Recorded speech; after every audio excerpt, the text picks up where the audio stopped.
So for today's video, we are going to tackle about Why Women Wash the Dishes by Filomena Colendrino. Who is Filomena Colendrino? Filomena Colendrino was a prolific short story writer. She has the stories entitled to a book called A Home to the Rice Fields. She used to live in Quezon City and had a bookshelf filled with copies of her book. She trained in the UK, went to Cambridge on a scholarship grant, and won several awards for her works. And her best awarded story is Why Women Wash the Dishes. Are you wondering, why is it that women always wash the dishes? Watch and let's find out. In a small town in Santa Rosa, there lives a couple who always fight on who gets to wash the dishes. Their names are Hugo and Imelda. Their neighbors familiarly call Imelda and Hugo as Kamaldang and Kaugong respectively. The complication starts when Imelda and Hugo fought about who gets to wash the dish. It got so serious up to the point where they would hurt each other. Imelda would usually get her broom and hit Hugo with it while Hugo hides under the table. They decided to settle on who gets to wash the dish once and for all. They agreed on whoever speaks or talks first should wash the dish for the rest of their lives. They fell into deep silence after they started the bet. Their neighbors soon noticed what is going on and they were curious about it.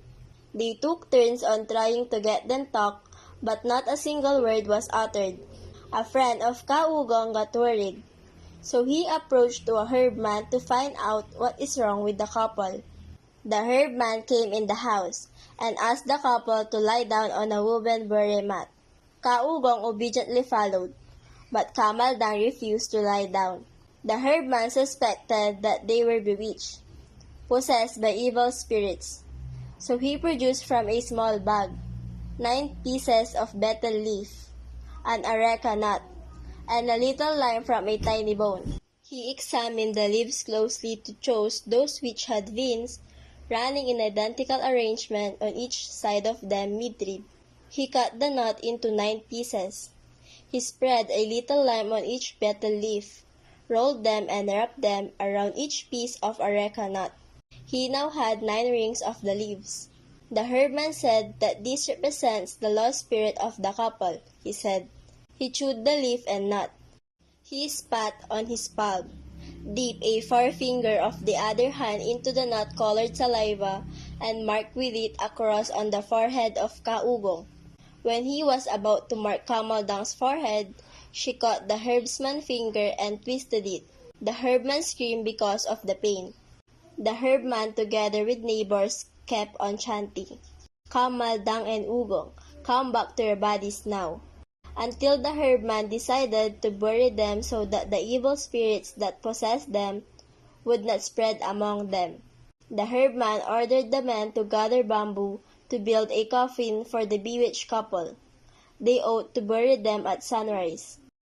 Morning came and they started lifting Kaugong's body to the coffin, and he did not even fight back. Kamaldang became worried when it was her turn and she thought that Kaugong would finally give up. When the men were about to carry her, she pushed the men and got up her feet, and shouted to them to get out of their house.